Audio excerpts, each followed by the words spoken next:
Kung nagbabalak kang bumili ng Honda Click 125, etong limited edition na ang bilhin mo. Very premium at ang ganda ng color combination. Tsaka alam naman natin na marami talaga ang bumibili ng Honda Click 125. Kaya kung gusto mo na medyo maiba ang kulay ng Honda Click mo, mag limited edition ka na.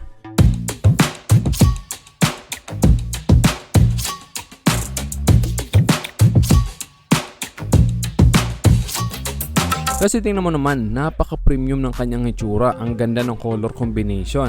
Dito sa taas, ang ganda ng pagka-glossy nito, combination nito ng color glossy black and glossy blue. Then meron pa itong edges, kaya mas maganda itong tingnan, very sporty. Tapos dito sa gitna, may minimalist lang na sticker na Honda na color white. Then ayan dito pa lang sa harapan, di ba? Napaka-pogi na talaga, premium na premium. Bagay na bagay itong color glossy blue na fairings dito sa glossy white. Napakalinis tingnan. Tapos dito sa gitna may nakalagay na 50th Anniversary Honda Philippines na Pinoy ang logo design. At isa sa nagpapapogi talaga sa design ng Honda Click itong kanyang DRL o Daytime Running Light.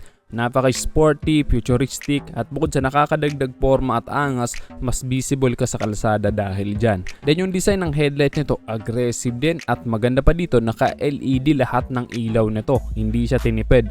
From headlight to signal lights, pati ang kanyang taillight. Dito sa side view, ang ganda din tingnan nitong kanyang mga decals. Maganda ang combination nitong Click na decals. Bumagay siya dito sa color red na line. Then dito naman sa baba may nakalagay na Honda. Ayun, di ba? Mas pogi tingnan kapag ka naka-side view, mas ma-appreciate mo ang pagiging tricolor nitong design. Then dito sa side naka-highlights itong Click, kitang-kita dahil blue ang background nito. Then may color red dito sa baba at may nakalagay na special edition. Ayos, di ba? Special. Tapos dito may nakalagay na 50th anniversary. Then ayan, napaka-pogi talaga ng pagkaka-combine ng color blue, red, and white. Very yayamanin talaga. Pagdating sa makina nito, ganun pa rin naman. Balik kulay lang naman binago. Ito ay 125cc 4-stroke 2-valve single overhead cam liquid cooled program fuel injected at naka ESP o enhanced smart power. Ang maximum power nito ay 8.2 kilowatts at 8,500 RPM with a maximum torque of 10.8 Nm at 5,000 RPM. At subok na talaga ang Honda Click pagdating sa kanyang performance. Talagang hindi ka mabibitin sa arangkada at sa top speed.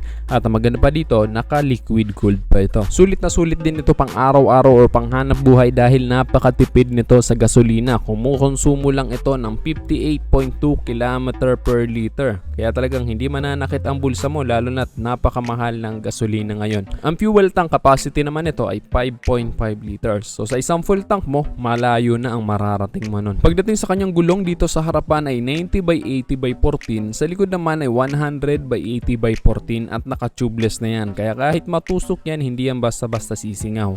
At ang ganda ng kulay ng kanyang mags, color brown, 'di ba? Hindi mo na kailangan magpa-repaint pa kasi may kulay na yung kanyang mags at bumagay din sa kanyang forma. Pagdating sa kanyang suspension, naka-telescopic fork dito sa harapan at naka-single shock sa likuran. Sa braking system naman ito ay naka-disc brake with single piston caliper dito sa harapan, sa likuran naman ay naka-drum brake.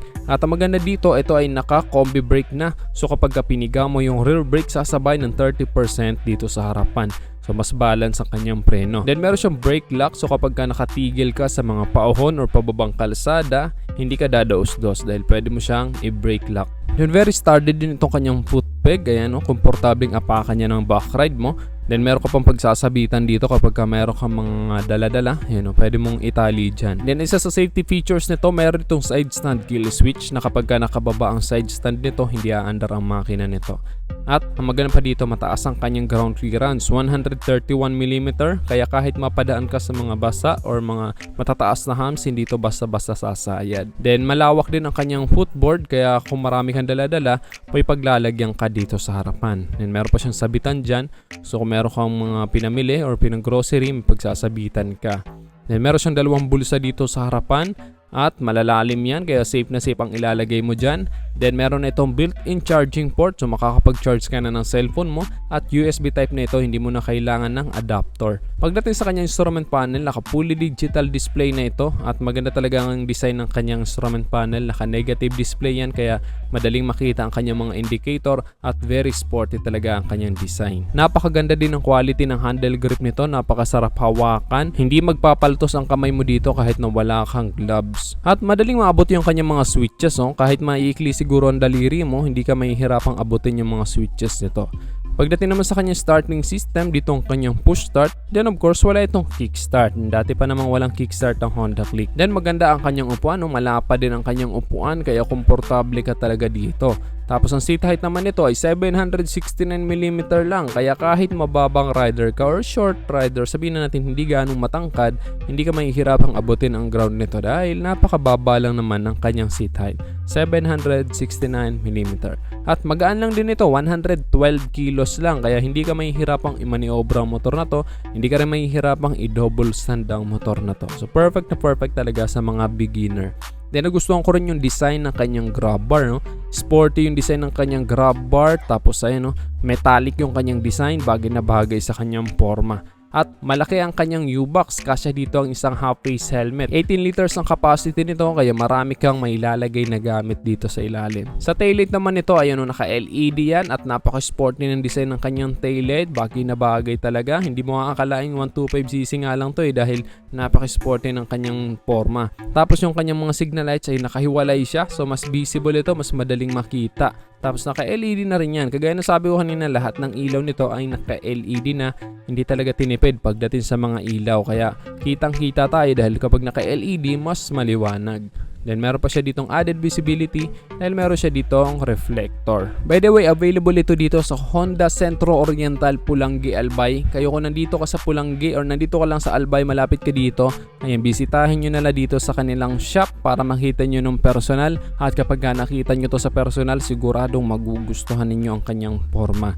At ang maganda sa kanya, kagaya na sabi ko kanina, limited edition lang siya. Kasi alam naman natin, di ba, marami talagang bumibili ng Honda Click 125. Kaya kapag ka nagkatabi-tabi kayo, sigurado magkakalito-lito kayo nasan yung motor mo. Kaya mas maganda talaga na iiba yung sayo, limited edition, mas maiyayabang mo, diba? At ang tanong, sulit bang bilhin ang Honda Click 125 na limited edition? Syempre sulit na sulit, of course, sulit na sulit po talagang bilhin yan.